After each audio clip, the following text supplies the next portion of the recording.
If you need any Xbox or PlayStation codes or anything gaming related, check the referral links down in the description. They'll take you to g2a.com. They already have a discount on most of their goods already, and with the code CHES at checkout, you can get yourself an extra 3% off as well.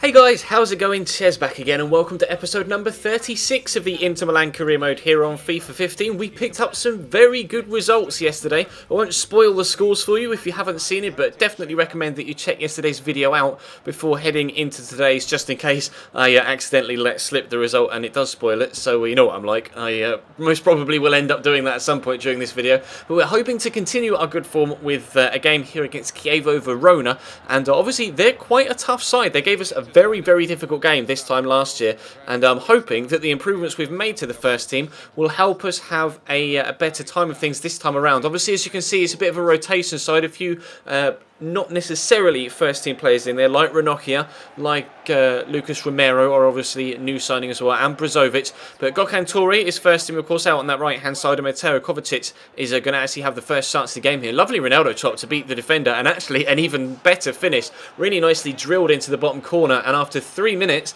we have ourselves a 1-0 lead away from home. Now, we are in good form, and we're scoring quite a few goals as well. I wanted to continue that vein of form in this episode and continue to score goals. It's one place where we didn't really have any issues last year. Our goal scoring was actually very good. It was defensively where we let ourselves down, but so far, despite actually that being quite an easy opportunity for them to work, we've kept a clean sheet here against Chievo, but they are going to have another opportunity in just a second, but their poor passing gives it to Xherdan Shaqiri, and Lucas Romero can lay it off to Brozovic. Going to try and cut them apart through the middle. Kovacic goes for the finesse towards the far bottom corner. He's drilled one with his laces. This time tries to just guide it into the corner rather than firing it in, and he did well to actually try and get it towards that bottom corner with the defender in front of him, kind of bent it around him. Unfortunately for me, the goalkeeper did make a very good save. Then we catch them on the counter-attack from their corner, of all things. They have the opportunity to get themselves back on level terms, but actually Paulo Dybala runs up the other end and makes it 2-0. They were kind of left one-on-one. They pushed so many men forward for that corner that it was Dybala and one defender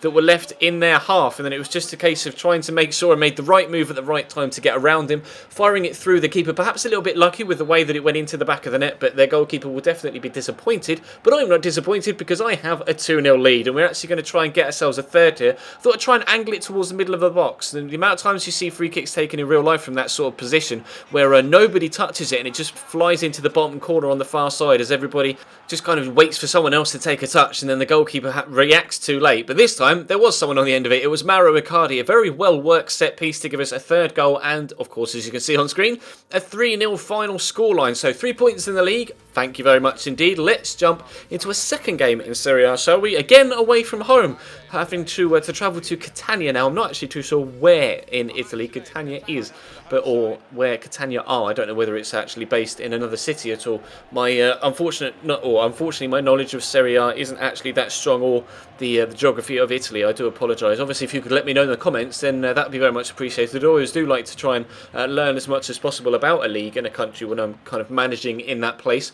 But we start today with this second game with a much stronger lineup. As you can see, a lot more first team players in there. Safir Taider, though, drafted in for Kovacic, who was slightly tired after obviously playing in the game against Chievo in the first one. But actually it was Catania that were going to have the first chance of the game here. Really nice footwork there from Isco to get around the midfielder. Lovely ball out wide as well. Dancing inside. Get a little bit lucky with the way it deflects back to Isco, but then they do have the shot, but it's straight at Bernd Leno. Now, Leno, to me, so far, I've been very impressed with him to this point, and he's come across as the sort of goalkeeper that is kind of, rather than being the guy that will dive up towards the top corner, grab it and pull it into his chest, he's the guy that will just dive up towards the top corner and pull off a ridiculously good acrobatic save that palms the ball away. His handling isn't the best, but he's been a fantastic shot stopper for us so far. We were unfortunate not to take the lead there with that header from the corner. Tried to guide it into the far top corner. It didn't quite work, but we'll try and get ourselves a goal here if we can. Sissoko rides the challenge, takes the advantage. Unfortunately, though, his drilled effort goes just over the top of the bar as well. So we're trying to find our range in this one. Not quite done it to this point. We steal the ball off them there in the midfield. Fabian Saracchi stepping up out of defence. Lovely ball over the top to Marco Sal. Getting it onto to his right side, and underneath the goalkeeper goes the ball. We do finally find our reins and find the accuracy we need to get ourselves the goal to go in front. Marco Sau is the man to do it, and we will definitely take that. 1-0 as we head into the second half. Safir Taidea on the ball. Was out on loan last year, and I really wanted to use him this year because he looks like a very good player. Sau again, though, dancing inside, and for a second time tucking it underneath the goalkeeper. Perhaps again, similar to the second goal in the previous game, a little bit lucky with the way that it went into the back of the net, with the goalkeeper getting something on it, but not enough to keep it out. We steal it off them again in the middle there, but unfortunately it drops straight back to another Catania player. Lovely ball through, splits the defence, and this time unfortunately Leno can't do anything about it. We do concede for the first time today. That makes it Catania 1, Inter Milan 2. They're going to try and hoof it out from the back into towards their front line to try and get themselves on level terms if they can. Nice little 1-2 then. They got a man free on the far side. Might not need to use him though. It drops free, but that's what I mean about Bernd Leno. Some goalkeepers like Thibaut Courtois perhaps would have dived up towards that in the left hand side, grabbed it with both hands and made sure they clung to it as it dropped towards the ground, or as he and the ball fell down towards the ground. Unfortunately, Leno's handling isn't good enough to do that, but he's still good enough to make those fantastic, acrobatic saves to keep us in the game, and it definitely kept us in the game there, because that was the difference between us getting a point with a 2-2 draw and what eventually we did get, which was a 2-1 win. Now, as you can see, we are currently top of the table after 4 wins from 4 so far in Serie A, and we'll try and make it 5 from 5 if we possibly can. First time playing at home for a while, actually. 2 games today away from home. We had a game away from home yesterday as well, but we'll try with everybody back in the starting lineup now, apart from Moussa Sissoko, that unfortunately picked up an injury in that game against Catania and had to come off. So it's actually another rotation midfielder coming into this one to take on Atalanta, who've had an indifferent start to the season. They're not the best side, but they're definitely not the worst side. Definitely got to keep an eye on Morales, who is extremely fast. Obviously, Morante, the goalkeeper formerly of Parma, is a very, very good goalkeeper as well, and they have Denis up top, the Argentinian, not the fastest, but he has a rocket of a shot, so I need to make sure that if he has some space on the edge of the box, I close him down immediately. But they needed to close down Mauro Icardi here immediately, because we get a 3rd-minute goal for the second time in this episode. A brilliantly worked move and tidily slotted into the bottom corner by Mauro Icardi, who has improved this season. I am getting on better with him this year than I was last year. Still not feeling overly confident with him, but more so than I did in the first season, which is, better than we were before. But there, they try and get themselves back on level terms quite quickly, but unfortunately, similar to how our shots in the game against Catania weren't necessarily finding the accuracy to start off with, neither were they in being Atalanta in this particular game so far. Ball's eventually going to drop for me here, but it doesn't, I don't get the chance to try and hit the follow-up effort because the referee points to the spot. Gives Kone a yellow card. Unfortunately, there was no replay there, so I can't show you why it was a pen, or at least in, I can't show you in a close-up replay, but brilliant penalty by Rodrigo, very well tucked away into the top corner. And I think it was just the fact that I had 2 players going up for the header as it was crossed into the box, and I think the defender just kind of wiped them both out with an overly physical challenge. Not necessarily a penalty in my eyes, but the referee put it to the spot. I am not going to complain, and we have a 2-0 lead.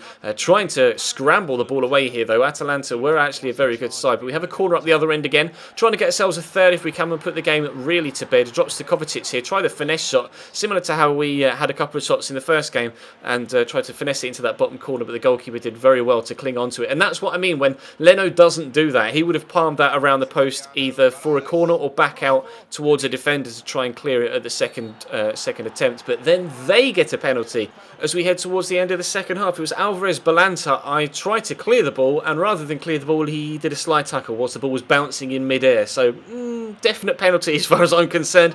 But they hit it straight down the middle and straight at Bernd Leno. So nevertheless, we stay at 2-0. They should have put that away, though, and they could have had, or given us, the nervy finish that Catania did in the previous game. That said, though, we actually went up the other end, hit the post with Rodrigo, and they could have made it 3-0. We had 3-0 in the first game, then 2-1 in the second, and then 2-0 in the third. So really, really pleased with how this season is going so far. 5 wins from 5 to this point in Serie A. Next up is going to be a game against Brøndby in in the Europa League. Obviously, that's where Daniel Agger is now, formerly of Liverpool, and we still currently sit top of the table, although Sassuolo have also won 5 of 5 so far this season. Very, very good start for them. They've only conceded 1 goal. We've only conceded 2, but Sassuolo have only conceded 1.